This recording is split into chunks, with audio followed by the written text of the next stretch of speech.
We want to welcome you to our City Commission regular meeting. We ask that you turn off or silence all cell phones. Meetings are televised every day on Channel 2 at 7 p.m. and midnight, and also available for viewing on YouTube. At this time, we'll have the Pledge of Allegiance followed by silent meditation.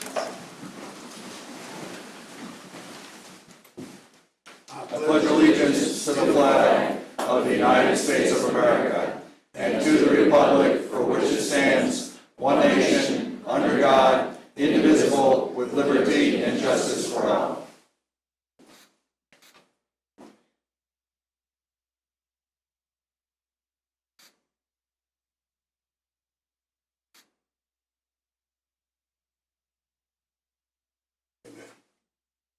At this time, we'll have proclamations and new employee welcome ceremony.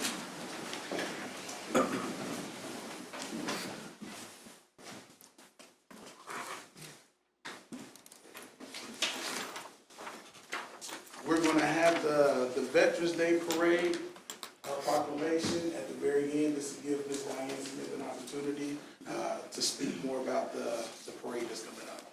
At this time, we'll have Chief Gary Birch. Don't have our fire marshal come up. Okay.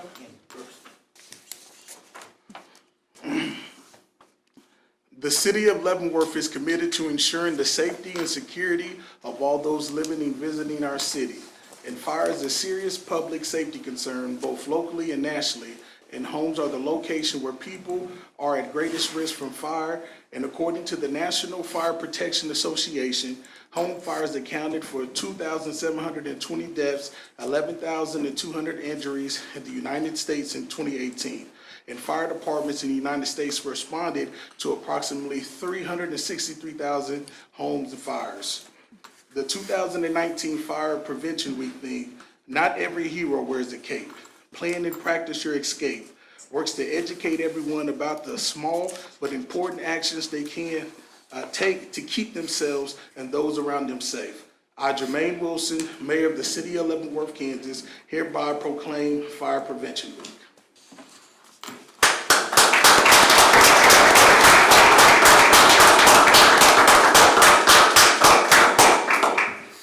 Shout out. Oh, great. Thank you, Mr. Mayor, Commission. I just want to expand upon Fire Prevention Week a little bit. So not every hero wears a cape. Plan and practice your escape. We want to make sure everybody in the community knows to, in case your house is on fire, we don't want you to learn that that is the moment that your windows are painted over. We want everybody to work at getting out of their house and knowing their escape. It's especially effective with children. Teach them one way initially and they'll always remember where to go. And also, I'd just like to say that we still have some smoke detectors available for the citizens through a grant. If they would just contact the fire department, then we will help them get those however Great. we can. It's great. Thank you.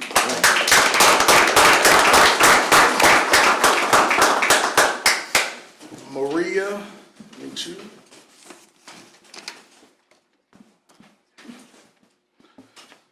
Rotary International, founded on February the 23rd, no, that's my birthday, 1905 in Chicago, Illinois, USA, is the world's first and one of the largest nonprofit service organizations.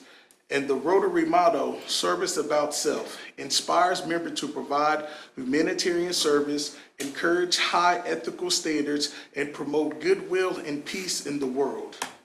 To date, Rotary has contributed more than US $1 billion in countless volunteers hours to the protection of more than 2.5 billion children in 122 countries. I, Jermaine Wilson, Mayor of the City of Leavenworth, Kansas, hereby proclaim October the 24th, 2019 to be World Polio Day.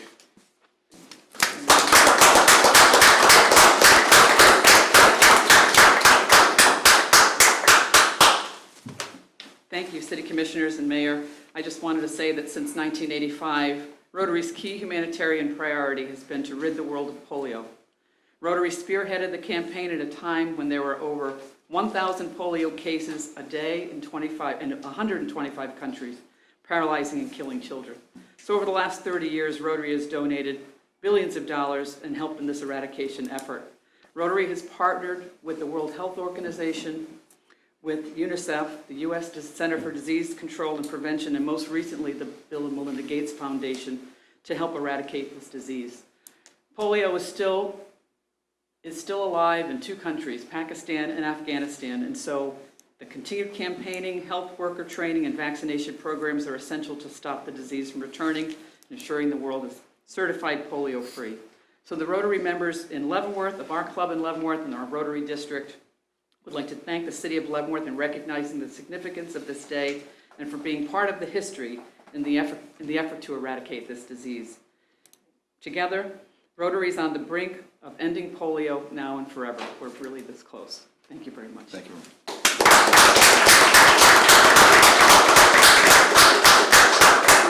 Polio now shirt for you to wear on October 24th. Okay, look this way. Appreciate it. Thank you. Appreciate it. Thank you. Mr. Bill Cromer? Okay. How you doing, my friend? Food Day, October the 16th, 2019, connects us to real food, which is local, healthy, and sustainable, and challenges members of our community to eat real, whether it is one ingredient, one meal, all day, or every day. Food Day, October the 16th, 2019, educates and inspires the greater Kansas City community to create a stronger, healthier, and more accessible, more sustainable local food system. I, Jermaine Wilson, Mayor of the City of Leavenworth, Kansas, hereby proclaim October the 16th, 2019 as Food Day.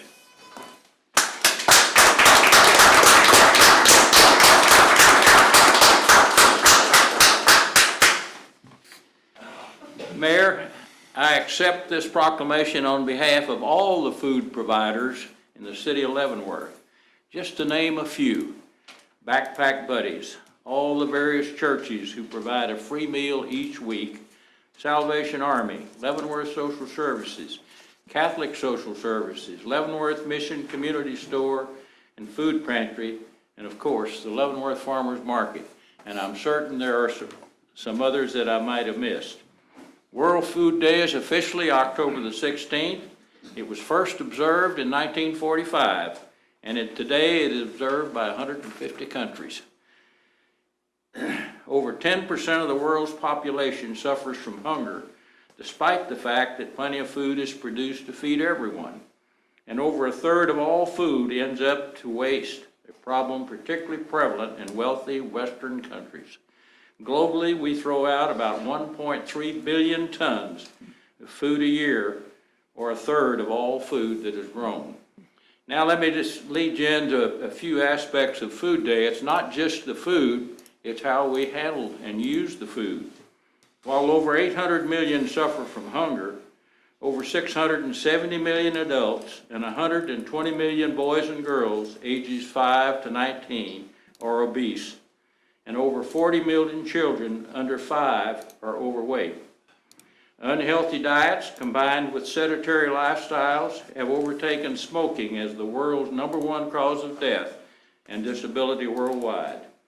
Most of the world's population live in countries where overweight and obesity kills more than hunger. Some interesting notes of food in the United States. 40% of the wasted food is thrown out by consumers. That is about $165 billion worth of food a year. Food waste occurs at all levels of the chain. We leave entire fields unharvested, reject produce solely for cosmetic reasons, throw out anything past or even close to the use-by date, inundate restaurant patrons with massive proportions, and let absurd amounts of food rot in the back of our fridges.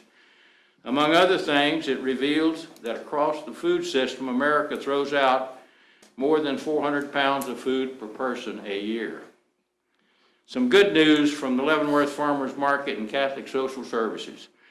The farmers market vendors donated 8,342 pounds to the Catholic Social Services as of September the 30th.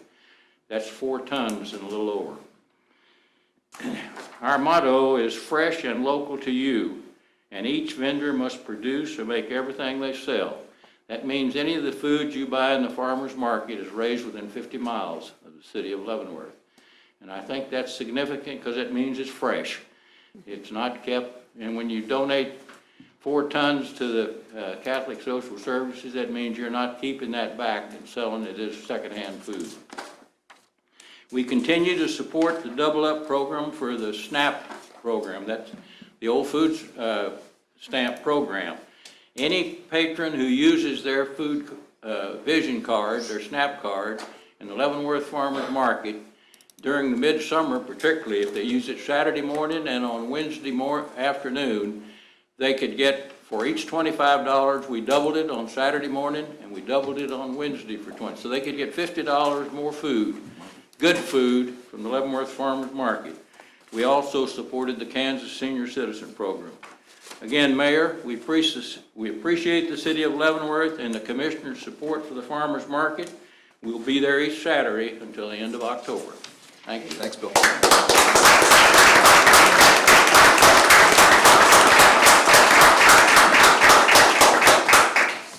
Jennifer Marsh and Sherry Brown.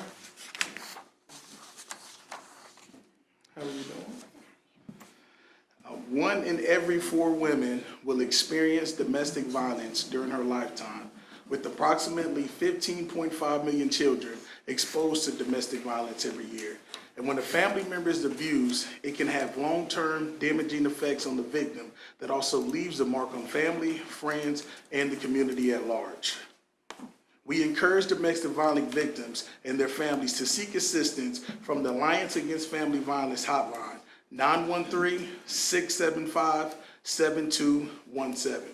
It is important to recognize the compassion and dedication of the individuals who provide service to victims of domestic violence. The United States President, Congress, and other agencies have expressed a commitment to eliminating domestic violence, and we must dedicate ourselves to protect vulnerable members of our society with local programs, state coalitions, national organizations, and other agencies to increase public awareness of domestic violence and to eliminate it through prevention and education.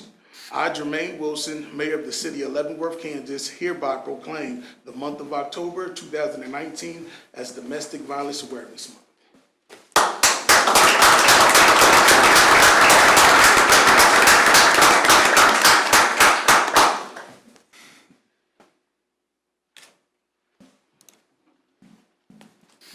Thank you, Mayor Wilson, City Commissioners. Thank you for taking the time to recognize domestic violence and the impact that it has on every corner of our communities. Recognizing this issue is the first step to eliminating it. We need to talk about it in our schools. We need to define what healthy relationships are, have those conversations in our churches and our dinner tables. Make it okay for people to share and seek support. So we appreciate your continued support and recognition, and we look forward to working with you further. Good job.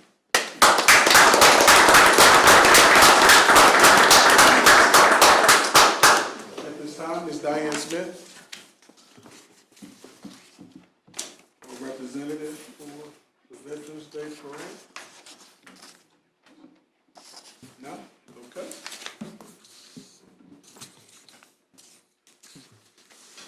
At this time, we want to recognize our new employees.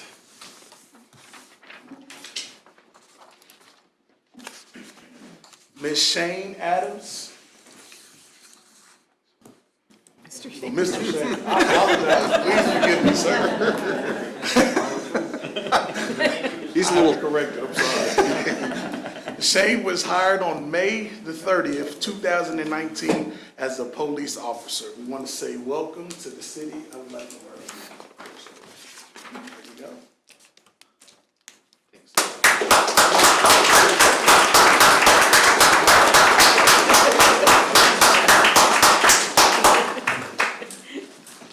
Sarah Valerie.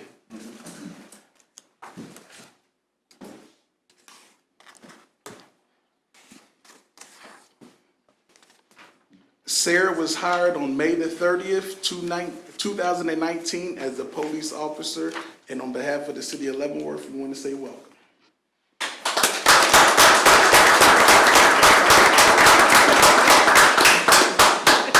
Don't nobody like talking. Mr. Austin Allen, before you come up and receive this award, you have to say something, all right? Come on. Austin was hired on May the 30th, 2019 as a police officer, and we want to say welcome to the city of Leavenworth. Say something. Thank you, Mayor. Thank you, Commissioner.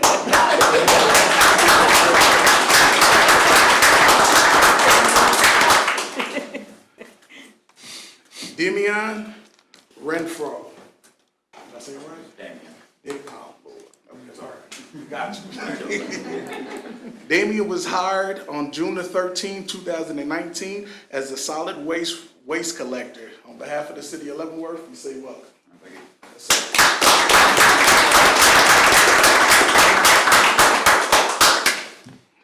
Anthony David Wilder.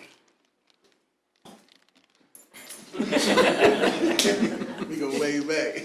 That's right. Anthony was hired on June the 20th, 2019 as a solid waste collector. Welcome to the city of Leavenworth. I just want to thank God and the community for allowing me to serve. Thank you. Thank you. Jacqueline Porter.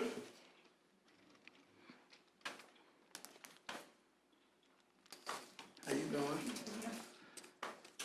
Jackie was hired on July 11th, 2019 as a city planner. Welcome to the city of Leavenworth.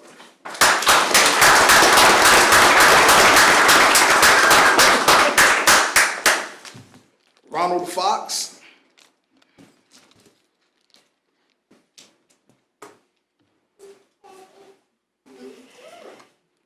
We're going to help the community get a chance to know our officers, so I'm going to give you the privilege to speak as well, too.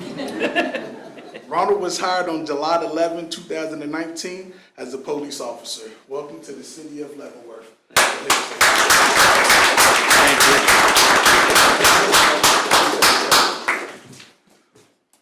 you. Tristan Mile.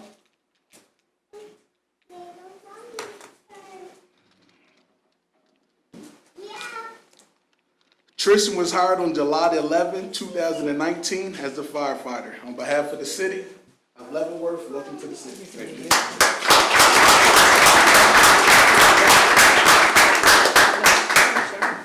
Sean Hunn.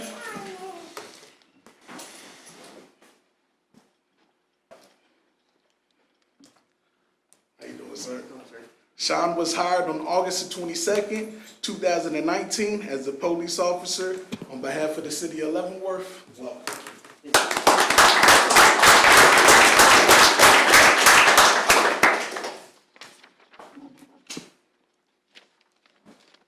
Sharon Sandberg.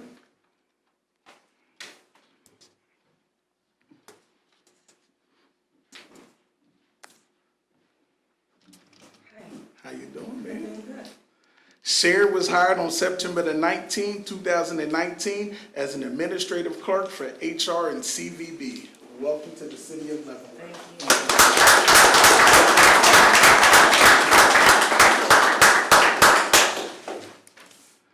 James Hewer.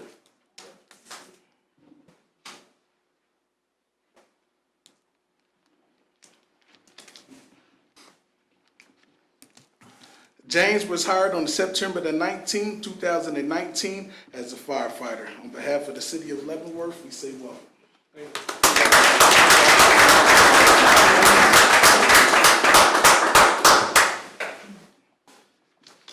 And that's it. Thank you all. Appreciate it. Please stick around for the remaining of our meeting. It's great, exciting, and entertaining.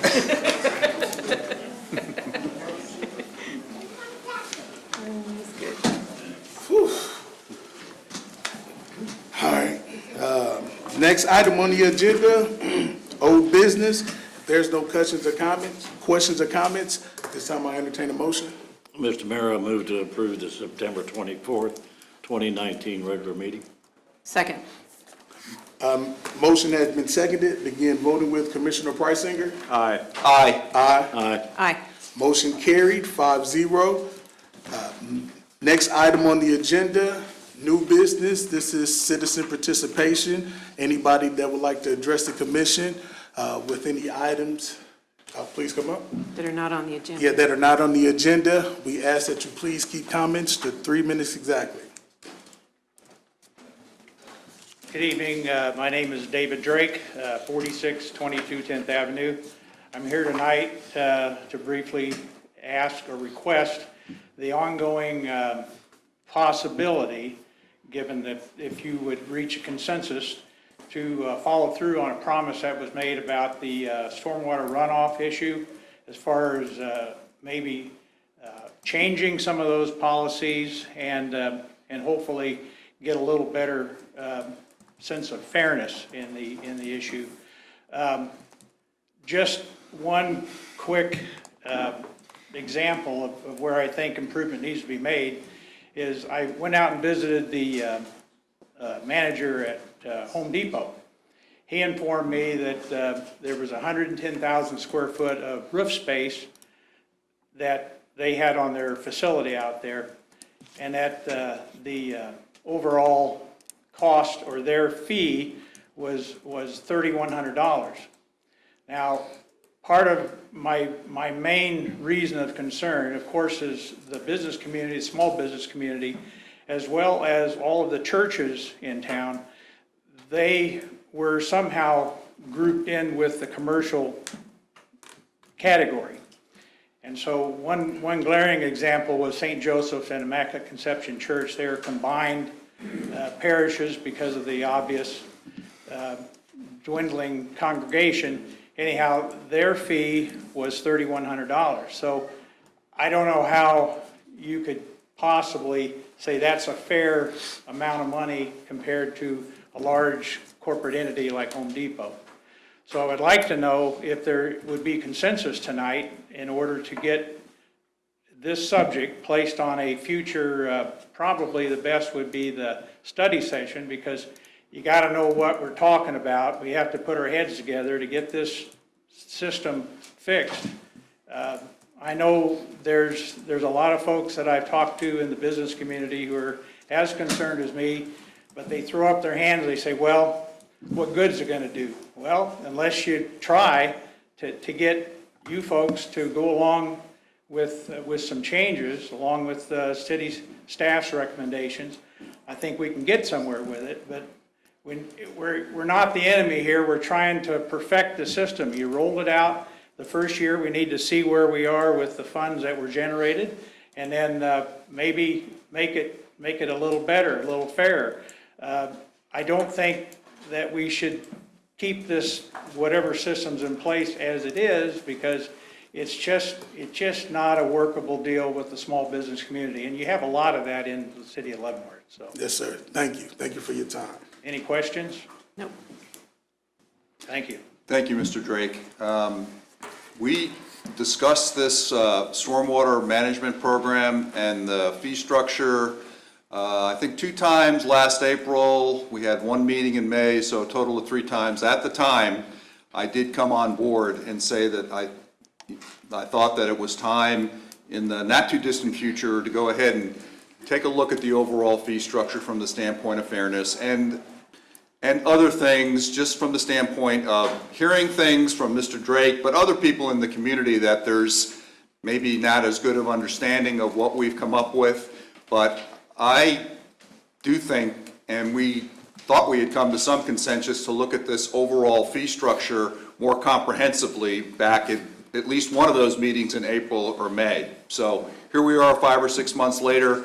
It's not something that has to be done in the next 2 months. It could be done by next March or April, but I support the commission coming to an agreement tonight to say that, yes, we do want to take a look at the fee structure, see if we can make it a little bit fairer, see if we can get more public sentiment, more public support, and understanding of the fee structure that is going to exist for, you know, a long time. And I am 100% behind this program. It's got to be done. It's been way overdue. I think we're doing some good things as far as dealing with the challenges of stormwater runoff in this city. So it's not a question of questioning the program. It's a question of just looking more broadly and having an open mind in terms of some things that I think some of the citizens, the city manager, his staff, and the commissioners might have some good ideas on how to do this maybe a little bit more fairly. And we do have some anomalies in the system right now. We've made some exceptions, and I would like to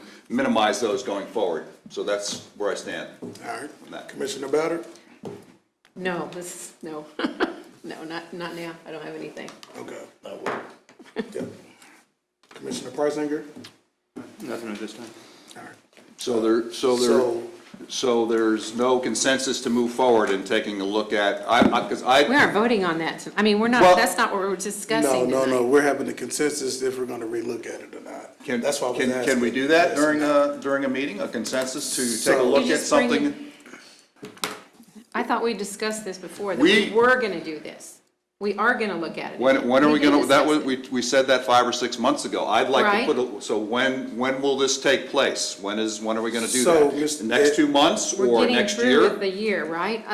So Aren't this we is something that finishing I up can the get year? with our staff on, and we can possibly bring back up in the spring. Yeah, let's, I think one of the things we did look at, and we did bring this up, and we did discuss it, and what we did on multiple family units, we Right. took it from 84 to 42, $84 to $42. So we did act upon it. So We yeah. did act, but And there's we other. decided not to act on And the there's other a bunch, items. But we had but a we did discussion. make a consensus to look at, because, and I'll go back, I've reviewed the meetings, we did make a commitment, we had consensus to look at the overall comprehensive fee structure. Right. And it's been 5 months, so I'm not saying it has to be done tomorrow, but I just would like to support Mr. Drake's comments, and he's not the only constituent I've heard from, and I think that this is such an important program that we need to be transparent and thorough about looking at maybe some other ways to do that. So I'll reach out to Paul and see if we could possibly set something up in the springtime, and this will also allow the new commissioners an opportunity to That's get fine. their input as well too. Yeah. Cool? okay. Yep, good. That's fine. I mean, it's an ongoing thing, obviously. Correct. I mean, this is an Yeah, but ongoing thing, so. right, I agree, but So when we. springtime. Yeah, so Springtime. now we say this, and that's good, I think Process that's fine. It's starts, that give them time when to we come start up with talking about it in May, we get concerned about having to do the work, and this would be an approach that wouldn't put us under too much of a time constraint in trying to do it well. So, that's fine. Yes, sir. All right. Jermaine? Another citizen. Oh, I'm sorry, please forgive me. Yep, go ahead.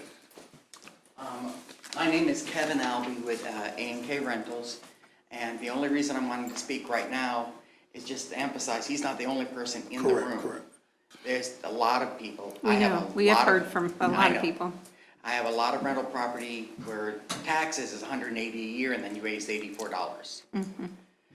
And so it's not just affecting me, it's also affecting homeowners with the small properties. So I just wanted to make it aware that there's lots of people very interested in this issue. Yes, sir, thank you. Thank you.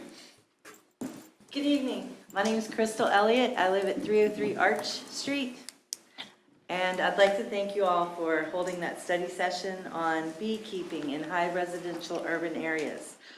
I was disappointed to read the newspaper article about how you said there was only one person that cared anything about keeping bees in the city and that you would wait for more feedback. I got on social media and I called out to my fellow beekeepers or wannabe beekeepers, and I'm hoping that a couple of them showed up. I even offered them supper, and I didn't have anybody show up at the house. And I'm hoping maybe if you could raise your hand, are you here to, all right, Oh, wow. way to go. Okay. And, you we're talking about spring, I would please, please, please encourage you to change the ordinance by spring of 2020. Our gentleman that was up earlier talking about World Food Day, as luck would have it, less than 3 days ago, there was a video reported out on a national platform about how urban beekeeping can help save our food. All right, let's be the first city, okay? Amen. Thank you. Thank you Thank so you much. as well. Thank you. Thank you, people, for showing up. Good evening, my name is Chad Gilliland, and I'm on the Board of Directors for the Northeast Kansas Beekeepers Association, as well as the Regional Director for the Kansas Honey Producers Association. And we just wanted to lend our expertise and knowledge in that we helped several years ago, several members of our organization to help with the Lawrence urban ag policy that they put through that allowed for multiple different types of urban agriculture to include beekeeping. And we just wanted to let council members and the mayor know that moving forward, we would like to be available if you have any information or any desire to reach out to us to assist with putting policy together, because we've done that in the past for several other communities. Communities, just local here to the Kansas City metro area with Prairie Village, Olathe, Lenexa, Overland Park, and Lawrence all have urban beekeeping. And as we know, as was just mentioned, bees, honeybees, native pollinators are absolutely critical to agriculture in Kansas, in Midwest, throughout the world. 6 out of every 10 bites of food that we eat are the benefit of one pollinator or another. And so we just want to let folks know that we're available to consult with and help, maybe guide or give you some background with policy as you're, moving forward with that in the future. Yeah, I've read some of those policies. They're very good, especially the Lawrence policy. And we learned a lot from the entomologist that came and spoke to us. Yeah, before. Sharon Dobish. That was awesome. I am glad you guys came out. Yeah, we just wanted to lend our support moving forward with that. So thank you for your time. Thank you, sir. Thank you for coming out. Appreciate it.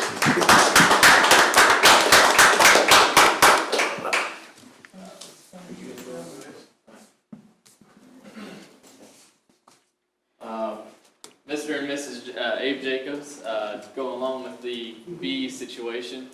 I don't have all the statistics that they may have. I myself am a local beekeeper. I started about 2 years ago, and what I've noticed is that even learning about bees, trying to get them to actually establish in a hive is very difficult. When I first started 2 years ago, I started with 2 hives of bees, and the following winter, then one of them died out, so I was down to 1. The next year, during the springtime, and that's another thing about being critical about beekeepers, it's good to start them in the spring. That's when you can split hives, that's when you can start the hives. That way, when the summertime comes, that's when all the flowers, the crops are starting to take bloom, especially the early season flowers in the springtime. I bought some more hives last year to implement and work with, and once again, I dwindled down to about 1 hive this last year. So it is not an easy feat for bees. There's no insurance with it or anything like that I know of. But as a local beekeeper, I strongly urge you to look more into it. Luckily, I'm not in a smaller area, or smaller, lot size where I'm limited. I'm able to have some bees on my property. But I would ask that the consideration for, I like the Lawrence one, as you mentioned, it was a very good one. But the limit on 8, I think, in my opinion, could be a little bit more. I have almost 2 acres, and there you can place lots and lots of hives in that small area. So I just want to say that in accordance with 303 Arch Street. Yeah. Thank you for So, coming. That's great. Also, she has some other things to say. Hi, so prior to being Mrs. Jacobs, I'm Dr. Winter, so I work for the military. I'm at Fort Leavenworth. As a physician with military, I have traveled around the world practicing medicine, and bees and honey are actually one of the very crucial, important healing items that we have. It's a natural medicine, and it's very important for the health of the community in addition to our food and our crops and everything else. So I just wanted to make sure that was added. Thank you, Dr. Thank you, ma'am. Thank Appreciate you. it. Thank you very much. Good job. Well, I'll say something about bees too. As you can tell, we're passionate about what we do. Bees have been considered the most. Can you state your name, sir? I'm sorry. Can you state your name? Steve Messbarger. Thanks, Steve. I'm currently the president of the Northeastern Kansas Beekeepers Association. Okay. Also a member of the honey producers, Kansas honey producers.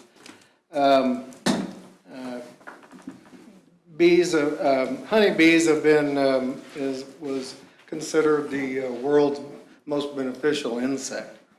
It's one of the only insects that harms absolutely nothing. It does nothing but benefit plants, pollination, makes great honey, so we can't complain too much about that. We do realize that there's probably should be some restrictions inside the city limits, and we're always open to help in any way we can. I know they came out with Africanized bees and everybody panicked over them. They do not live in this area. They cannot survive the weather. So most of our bees are very gentle. I could take you out there and set you next to our hives and just watch them go in and out. They won't bother you. But I know we should put some restrictions. Sometimes people don't do about it. But we're just there to help in any way we can. And so if you want to reach out to anybody in our association, we'd be more than happy to sit down and talk with you. Thank you, sir. Appreciate that. Appreciate it. Thank you.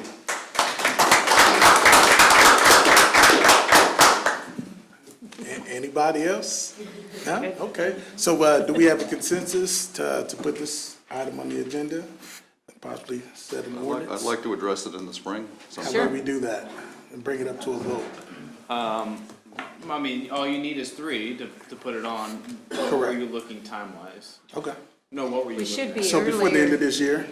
Should be earlier because If I could just add, we're going to be doing our annual update of our development regulations here at the end of the year.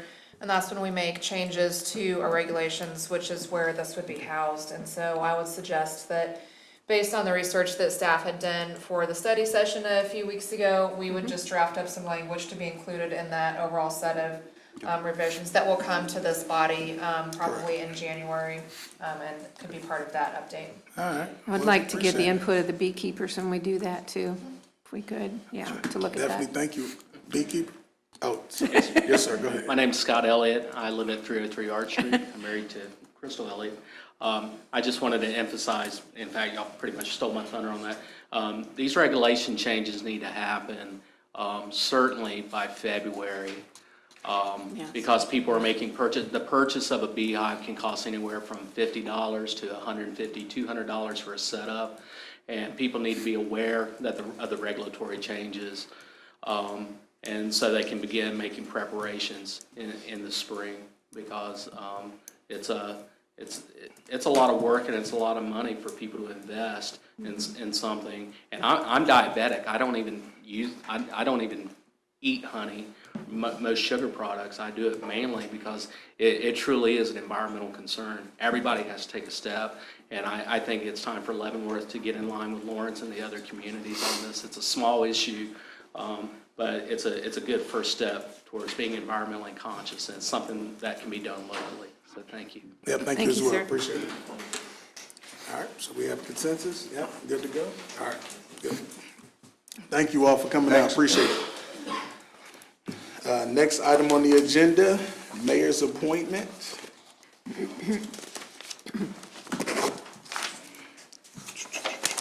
Oh, boy.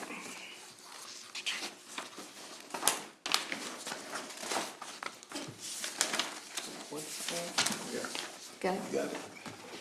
All right. So I move to appoint the following Community Corrections Advisory Board, reappoint Marcia Jackson and Patrick Kitchens to terms ending October the 16th, 2021, and appoint Jennifer Marsh to a term ending October the 16th, 2021. Second. Motion has been seconded. Begin voting with Commissioner Preisinger. Aye. Aye. Aye. Aye. Motion carried, 5-0. Next item on the agenda, review unsafe and dangerous structure, 202 Potawatomi Street. Julie Hurley will handle this item. Hey, thank you, Mr. Mayor and Commission. Again, this is a review of 202 Potawatomi Street, and this was first placed on the demolition list in 2018. This property is registered on the State Register of Historic Places, and so being that it is a registered historic property, the Leavenworth Preservation Commission has had to take action on this before the City Commission can take their final action. So since 2018, the Preservation Commission has been working with the owner of this. They've actually reviewed this property 5 different times, working with the owner to get the necessary improvements made. So they last reviewed it last week and did vote 7-0 to recommend that the property be removed from the list of properties for demolition. The property owner has completed all necessary repairs. So here's just a few before pictures. Back from March of 2018, you can see some of the damage that was present at that time. And then as of a couple of weeks ago, all the work is complete, and it is in much better shape. So staff would agree with the Preservation Commission's recommendation that it be taken off the demolition list. Is this Mr. Giles' property? Yes, it is. Looks a lot better, yeah. I know, he's not here tonight, but was he able to, do we know whether he was able to do that himself, or did he get help, or because he? He said that he did this himself. Yeah, he did. Okay, so we got a lot of work done in a relatively lot short better. amount of time, so, okay, that's good. Mr. Mayor, I move that we remove 202 Potawatomi from the demolition list. I'll second. Yeah. Motion has been seconded. Begin voting with Commissioner Bowder. Aye. Aye. Aye. Aye. Motion carried, 5-0. Next item on the agenda, construction of 2019 sanitary sewer inflow and infiltration project. Our Public Works Director, Mike McDonald, will handle this item. Thank you, sir. Mr. Mayor and Commission, this project is for sewer work that is associated with our Inflow and Infiltration construction program. This is one line, if you will, that has been designed to be replaced. The line is in the alley between Kiowa and Dakota, between 5th Street and Broadway. This is in part of town that we have been doing inflow and infiltration work since about 2015 in an effort to reduce the amount of excess water that reaches the wastewater plant, as well as to meet our obligations and expectations of both the Kansas Department of Health and Environment and the EPA. We had the project plans designed by an engineering firm. The project was put out for bid, and we've had a pre-construction conference, ultimately receiving 2 bids. The low bid is Line Weaver Construction. And in addition to the work in Northeast Leavenworth, there's been a long-standing problem, neighborhood concern on Sherman Avenue near Kingman Street. This is a deep, deep manhole that needs to be replaced. It was so expensive, it's almost its own separate project. It's well over 20 feet deep, and it's what they call an outside, or a drop manhole that we'll be replacing with much larger manhole, repairing and reconnecting all the lines to it to remove this problem from the neighborhood. The combination of these 2 projects is the base bid, and that was the bid that we have funds available for. Funds available or were not available for the alternate bid project, or that would be added to next year's construction bidding program. So the funds don't disappear and the project doesn't disappear. We recommend that the City Commission approve the bid to Line Weaver Construction as presented. And Mr. Mayor and Commission, if I could add a couple things. So it gets a little bit confusing sometimes. What's stormwater, what's sanitary sewer? This is not part of the stormwater fee program. This is a project that is wastewater from homes Okay. to the wastewater treatment plant. This is part of an annual program we do. It's an EPA requirement that we have this. These are 15 feet down in alleys or deeper. They're clay tile pipes that were probably hand dug and hand laid at the turn of the century. These are funded by your wastewater rates. Turn of which century? Yeah, I know. The last one. These are funded by wastewater rates, and we have, before we got into this in 2014 or 15, we had a complete basin study done. So we are just making our way through specific drainage basins, essentially 2 or 3 blocks at a time. You'll have seen some of the work going on in the Northeast. This will continue for, for decades, replacing these lines that have failed and replacing the connections to all the homes. It helps us keep rainwater. When he says infill and infiltration, that means these pipes are in such bad shape, rainwater and groundwater is getting in, so we're treating that at the plant. So we're treating more water than we need to because of all the groundwater that's seeping in through broken and collapsed pipes. So it's a separate system from stormwater, and a system that we fund to about $500,000 a year worth of work. So we're not gonna, this isn't for the alternate bid, north-south alley between Broadway and 8th Street, Dakota to Cheyenne. So that will come up in front of the commission in a year or so, or? Right, and it's a good question. So these funds are enterprise dollar funds. So it's a little bit below the engineer's estimate. That money is saved in the inflow and infiltration line item. So next year, we'll have that full allocation plus anything left over from this year to do a bigger project. The reason you can't do a larger project than budgeted because you can't use city general fund dollars, or you don't use city general fund dollars on an enterprise fund function. So the money will stay with this program and go into next year's project. Thank you. All right. There's no other questions or comments. I entertain a motion. I move the approval of the low base bid received from Lina Weaver Construction in the amount not to exceed $480,215 for the 2019 sanitary sewer rehabilitation and replacement project. Second. Motion has been seconded. Begin voting with Commissioner Preisinger. Aye. Aye. Aye. Aye. Aye. Motion carried, 5-0. Next item on the agenda, 2019 audit services. Mr. Mayor and Commission, I have our Finance Director, Ruby Moline, here to talk about this. You may remember we just did this a year ago, but she'll explain why and where we're doing here tonight. Good evening, Mr. Mayor and Commission. The issue before you this evening is to consider the award of audit services for the 2019 financial records and the Housing Authority.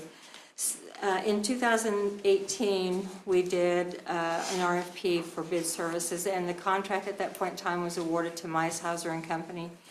In August of this year, we were notified that they will no longer do municipal audits, and so we went back out to for RFPs, and we extended the amount of RFPs we sent out. We sent out 13, and we had 7 responses.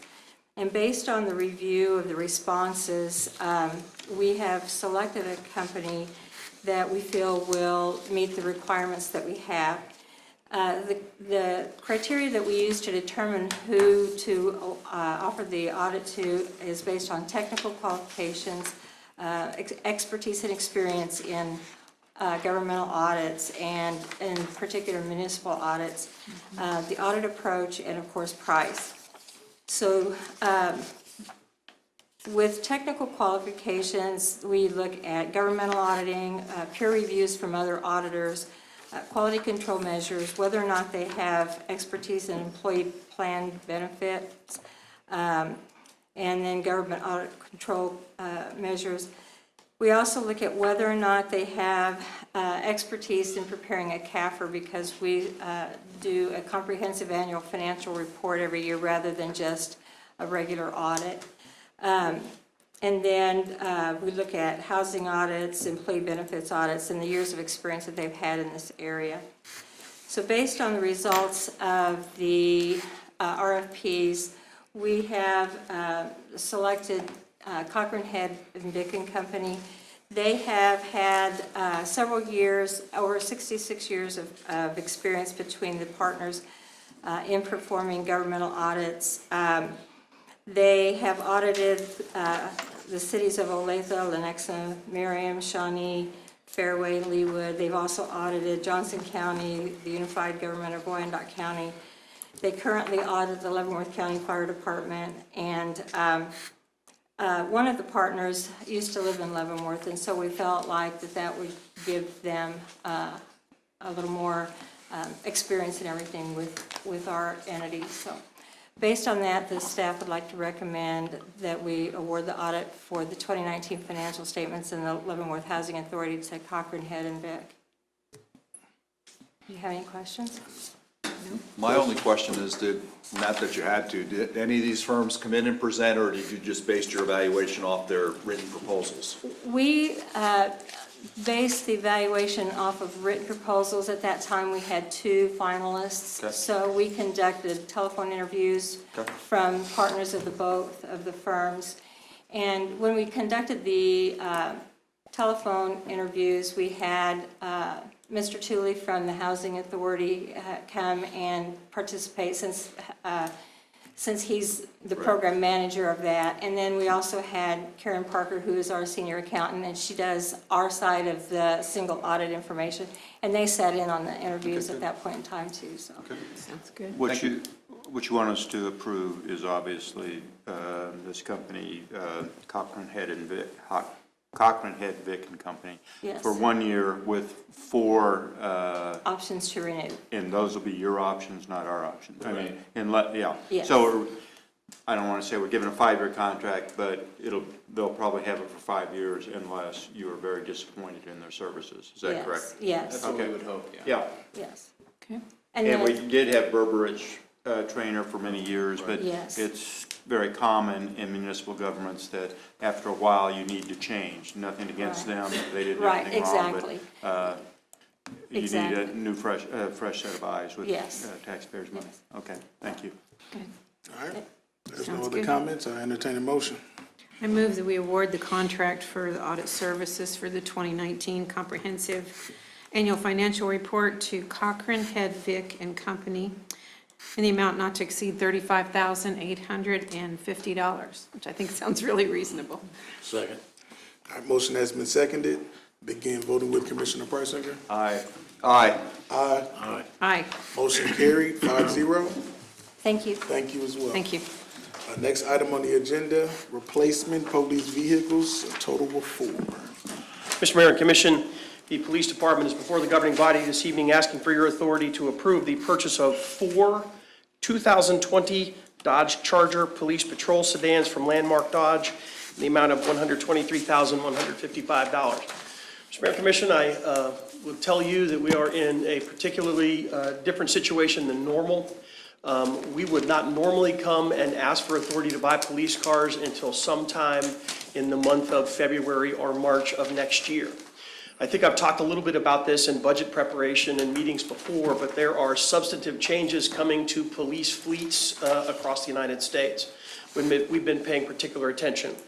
I sent my team to the Police Fleet Expo in Savannah, Georgia about 6 weeks ago, and we were informed that the Dodge Charger, as predicted, is going to make substantive changes to its design and be somewhere around 9 or 10 inches smaller. Everybody is making smaller cars.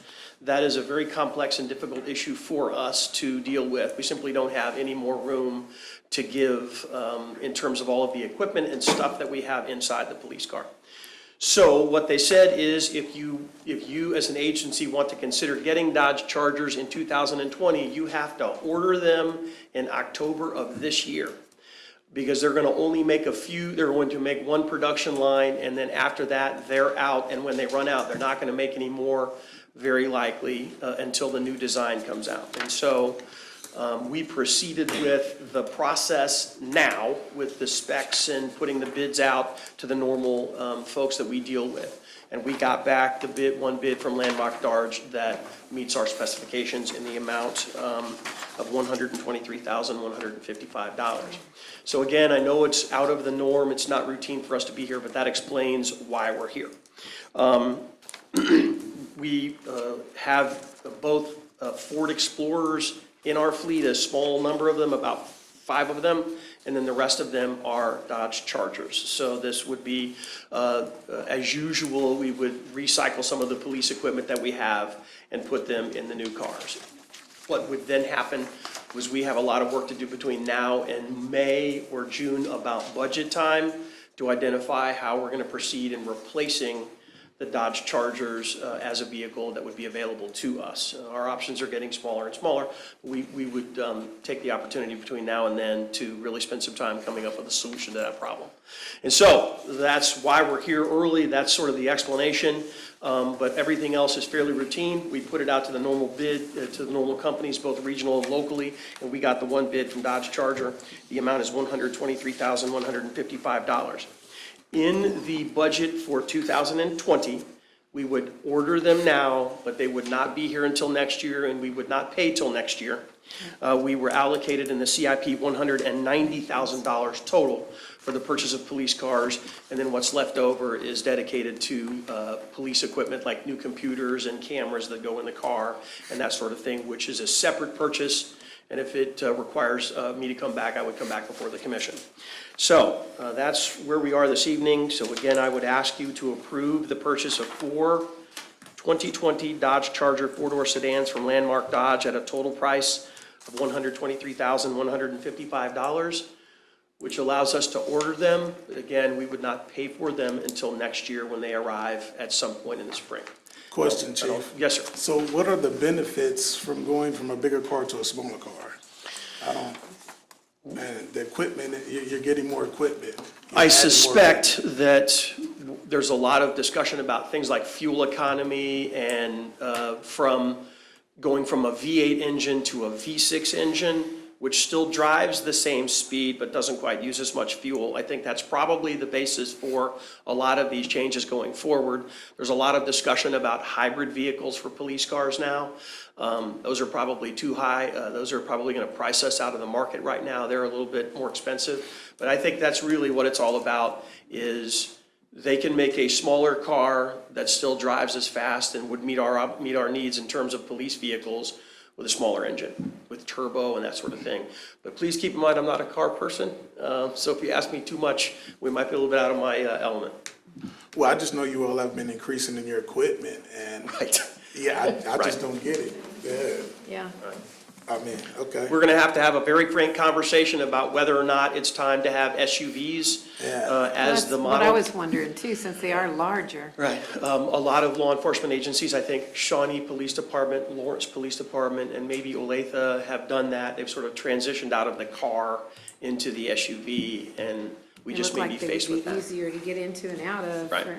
Right. Either that or you're gonna have to recruit smaller police officers. Looking at the ones tonight, I don't. Sarah Barley's about the only one that can fit in the car now. Yeah. I got a question on the warranties. Yes, sir. What's the warranty for the 4 cars, standard type warranty? So it's a standard warranty, Commissioner, 3 years or 36,000 miles. Be honest with you, we get about a year out of that because of the mileage that we use. So we don't really feel like there's any value in spending on anything extra. The powertrain is still the 5-year, $100,000. That's the big one. But the rest of the stuff, we would mileage out fairly quickly.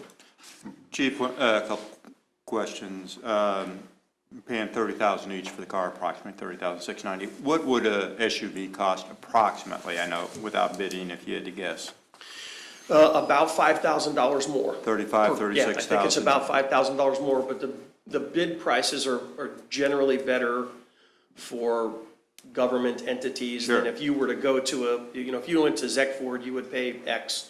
The bid prices are generally a little lower for us. No, I understand. But if we had bought 4 SUVs, we'd be looking at another $25,000 over this $120,000 bid. Right. Yeah, there would be about. And you said the reason you're buying these 2020s is because it is a bigger car, and you need that with all the equipment, the computers, everything else you have in there. Is there any wisdom in, instead of ordering 4, I'm not recommending this tonight, let you order 8 or something and mothball those, so and we don't use those until the other cars fall apart. I mean, they're normal life ends up. And I'm not recommending doing that, but is that something we should consider if that moving to a smaller car, if Dodge, Chrysler products are moving to a smaller car, which isn't as effective for police vehicles? I don't know, I'm just throwing that out there. Well, I think you had the answer earlier. Yeah. What's that? Moving to an Explorer. Yeah, but that's at extra money. You'd be happy with these, are you saying you'd be happy with these cars if they stayed this size? You would keep the patrol car? Or are we asking too I many would, questions? yes. I feel like we have to have a mid-size sedan V6 police car is good for big cities where they're not going to travel at a high rate of speed for a long time. Right. They're, that's more about mobility and that sort of thing. We live in Kansas where if we are engaged in a pursuit or high-speed driving, it's going to be for longer distances, okay? Mothballing, buying cars and mothballing. That may not be the correct term, but you I don't know what that certainly that's not a terrible idea, but how long they would sit would worry me. Yeah, I would think. Because we don't have a place to put them inside to keep them out of the elements and that sort of thing. And so, I was thinking out loud. Yeah, I hear you. I'm not saying do that tonight, but I just consider if in fact Dodge or Chrysler is now downsizing those cars, which is problematic to police departments throughout the country. Right. My concern is the narrowing of the options, right? We used to have 3 or 4, the Chevy, the Dodge, the Ford, and that sort of thing. Yeah. They've just continued to go smaller and smaller and smaller, so our options are limited. Whereas our equipment needs inside the car are going up, space is going down, it seems backwards. And so I think we're sort of compelled to examine the Ford Explorer as a genuine option. Sure. Okay. And the cars that are displaced, how will they be disposed of? How do you do that? Auction them, so they're, along with our cars and I think other city vehicles that are cycled out of the fleet as well. 1 or 2 times a year, I think we put them on Purple Wave, right, Carla, still? Okay. And they're auctioned off, so we get some small return. Yeah, I know it's not a lot, but, okay. All right, well, there's no other comments, I entertain a motion. I'll go ahead and move that we approve the purchase of 4 2020 Dodge Charger Police Patrol sedans from Landmark Dodge in the amount of $123,155. Second. Motion has been seconded. Begin voting with Commissioner Bowder. Aye. Aye. Aye. Aye. Aye. Motion carried, 5-0. Thanks, Thank you, sir. Chief. Purchase fire department vehicles. Fire Chief. Mayor, Commissioners, here before tonight, in the 2019, our current budget, we were allocated $30,000 to purchase a vehicle to replace one of the older vehicles in our current fleet. This particular vehicle will be primarily administrative use. The Fire Prevention Division will use it in inspections. And sometimes if we have a need, maybe if someone wants to take a class or something like that, or we transport personnel, they'll use that vehicle too, that maybe go into Kansas City for a class or something. So it's kind of a multi-purpose. It's not assigned specific to one person. We do also put emergency lights and stuff on the vehicles because it could be, at emergency scenes, so we can put the lights on, stuff like that to help direct traffic if need be. We looked at the Mid-American Council of Public Purchasing for cooperative bids. This is something that Johnson County kind of oversaw. It's just like if we went out for bid, but they do it in a group cooperative type thing to get a good price. And so I talked to Mid-America Regional Council, Mark, their procurement officer down there, because that's where we buy a lot of stuff off. That they used what's called the Houston-Galveston cooperative bid. And she recommended for a vehicle of this to use the Mid-America Council of Public Purchasing. So we looked at different vehicle options, and with having $30,000, we decided to go with the, it is an SUV type Chevy Equinox. And the person that was awarded that bid is in Platte City, Robert Chevrolet. So we went up there, looked at it, and the price was like $22,000, and we added a few little things on it, some extra keys and things of that nature, which brought the price up to $22,949,000.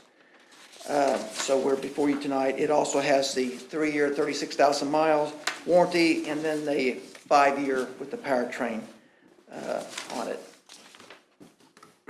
It will be replacing our 2001 Ford Ranger, which if you want to talk small, that Ford Ranger is pretty small, because we do carry our turnout gear, our PPE, fire coat, helmet, things of that nature. We also try to put a first aid kit, and if we have an extra AED, we do that in all the vehicles, and also an extinguisher.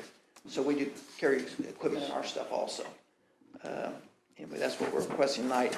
We were budgeted in the 2019 CIP $30,000, so we are under budget quite a bit there. How much mileage does the 2001 Ford Ranger have on it? Quite a bit?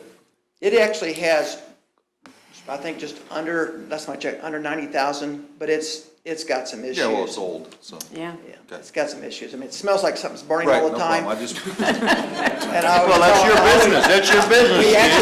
We actually park it outside and away from everything else, just in case. And it's pretty small too, you know, you're cramped in there with gear and stuff. we got 18 years out of it, right? So, Yes, sir. okay.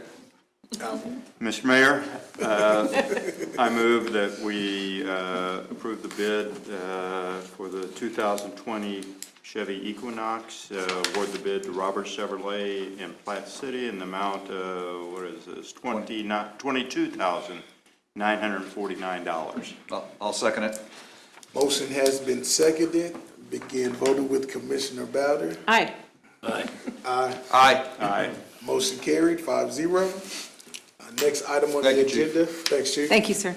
Next item on the agenda, first consideration ordinance to increase wastewater rates. Mr. Mayor and Commission, most of this work, or all of this work, was done during the budget cycle where you were presented with rate increases for the following year, as we do every year. Rate increases are set by ordinance, therefore later in the year, which is now, we come back with the first consideration ordinance. The first one tonight is the wastewater rate increase of 8%. I'll give you a little bit of why this is a little bit higher. The city did a classification and compensation study, and the city did, we have healthcare increases. So that's about 2 or 3% of this total cost. These go to our employees, our wastewater operators, the crew of about 14 who maintain the city's entire sewer operations. The next part is, as we've talked about over the course of this year, there is no capital fund reserve within the sewer fund. We are facing the replacement of a 1972 final clarifier in the amount of about $250,000. There isn't any capital reserve to accomplish that project. Behind that, we have other clarifiers that need work. So the majority of the balance of this increase is to replace the 1972 final clarifier. The question is, then would it go down? That's a discussion for the commission. But this is a requirement to maintain operations for next year, and again, as was discussed during the budget process.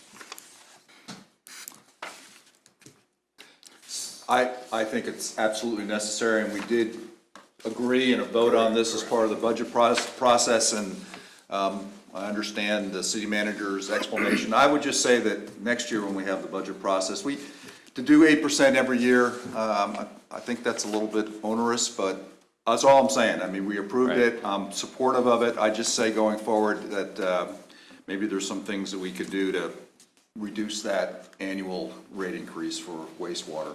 And it is a bit of an outlier. We've been in a much lower range. As you remember from the Black and Beach presentation, they recommended some higher rates for a couple of years to be able to build a capital reserve where you could do these replacements out of your budget. And that's the place we hope we can get. But we currently have about 3 days worth of operating reserves when the target is about 60 days, 30 to 60 days. So that's the reason for the larger increase this year. Okay. I think it needs to be temporary, and if we can bring it back down, we need to bring it back down, definitely. I don't want to minimize 8%. 8% is big, but I also want to make a point of what 8% actually is. On the minimum charge, it's 88 cents a month. On the maximum use charge, it's $4.75 a month. The average user, the new user comes in, they're going to pay $2.50 what is it, 37 cents more a month this year than last year. I realize it is 8%, but let's also make sure that the numbers are told out there too. The minimum charge is going to be 88 cents per month increase. And it's something that has to be done because we do have a system that we are, we're in a treacherous situation on what could happen in the wastewater. We need to build some reserves. We have to get something done.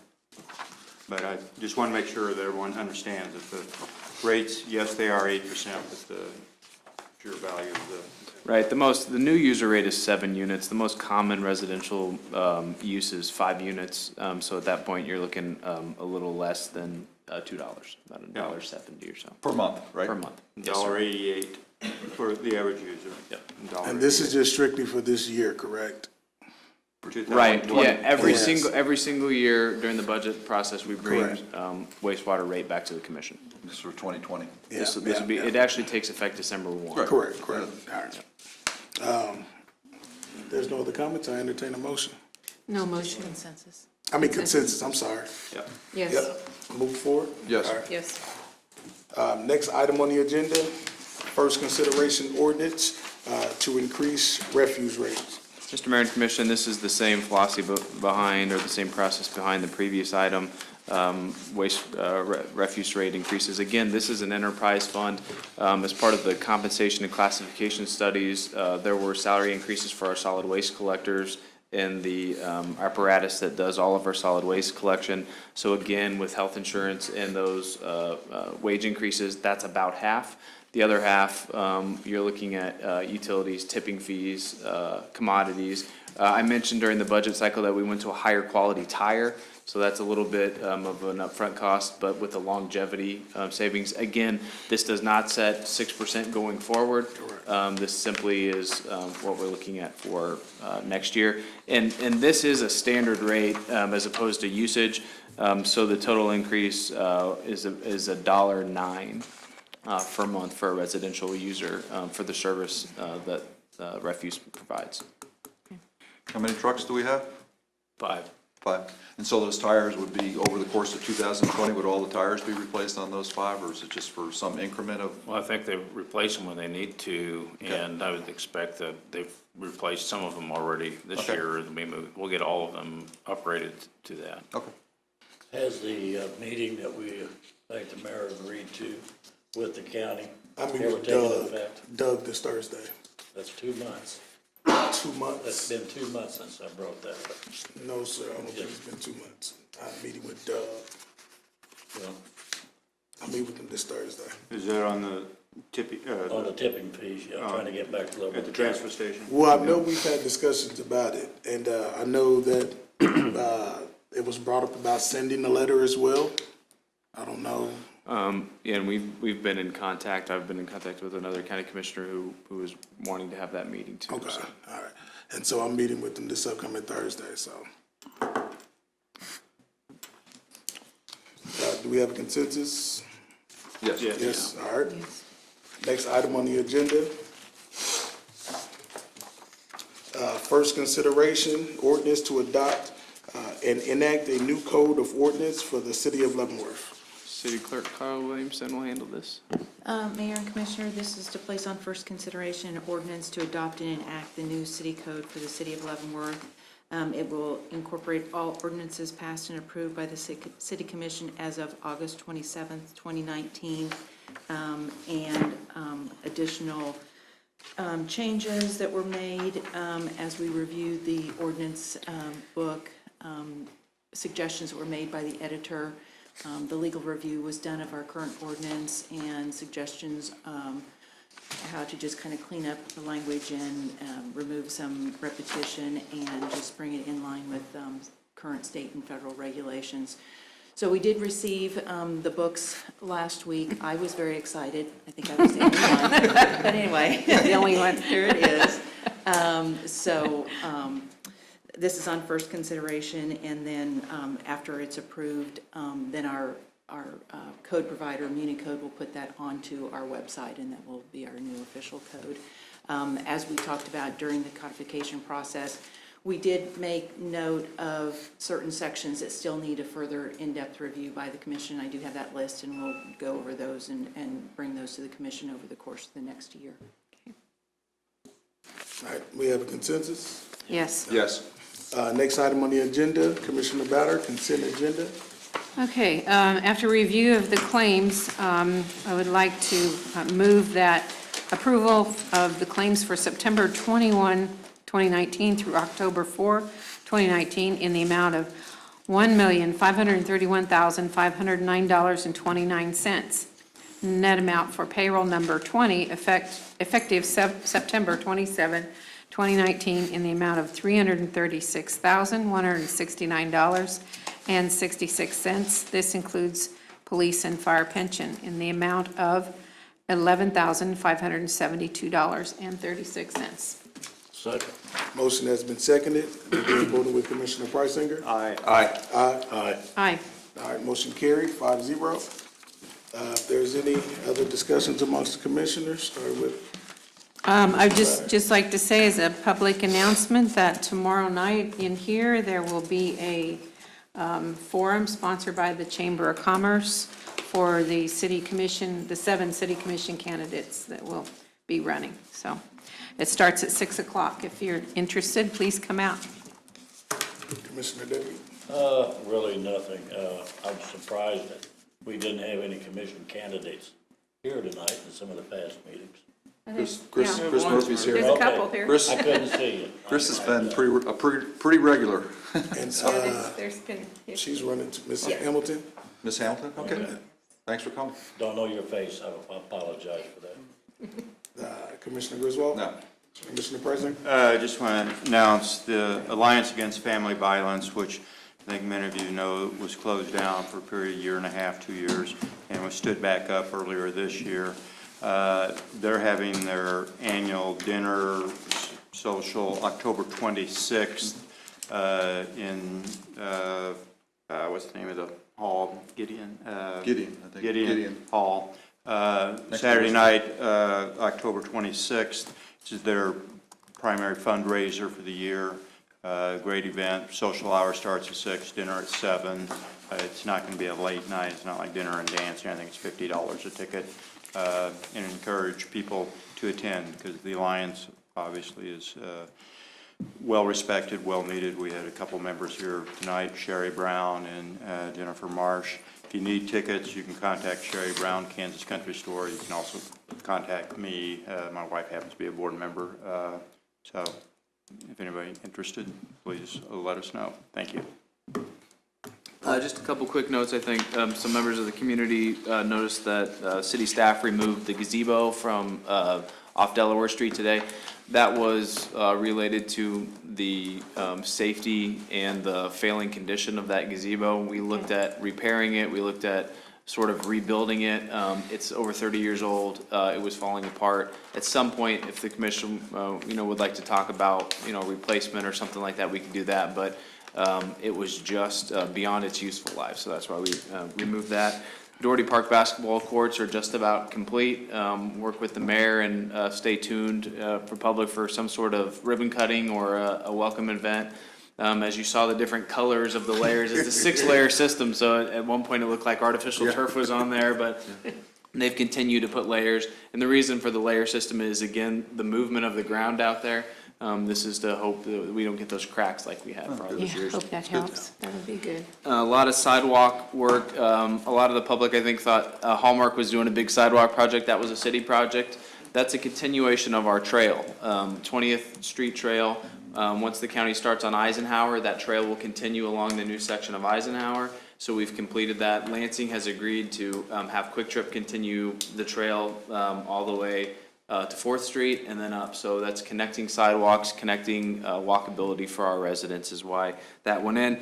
And that project, sidewalk project, also includes a bunch of work right now. 10th Avenue north of Spruce on the west side, a lot of ADA ramps all along that west side. So that's all part of the city sidewalk program. So those are 3 items I wanted to bring up. Mr. Kramer, maybe you said this and I didn't hear it. On 20th Street where, not KP&L, but Westar, where they're putting in that little substation, whatever it is, they're putting in a sidewalk there? Right, That's on and their nickel or our nickel? That is on theirs. Westar's, that substation is not programmed out for probably 2023, 2024 range, but we asked them if they would put the sidewalk in now, and they said yes. So I'd like to thank them for that, but that is a Westar project. Once they became the landowners there, they agreed to put in that sidewalk.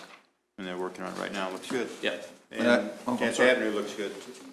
Thanks for 10th Avenue, good job on that, and obviously Thornton is still detoured. And 10th Avenue, is it done? Yeah, they finished the saw cuts and the replacement. You know, if you notice a few southbound lane on the north side, there's a couple bumps. A lot of that is a chemical reaction with the crack sealant. We do expect to probably use something what's called a profilograph to see where the bumps are, the minimal ones. So it's still sort of a work in progress, but for the most part, it's completed and behaved as we expected it to. Looks good. All right, well, I have nothing, and at this time, I'll entertain a motion to adjourn the meeting. So moved. All right, Second. motion seconded, and again, voted with Commissioner Price Singer. Aye. Aye. Aye. Aye. Motion carried, meeting adjourned.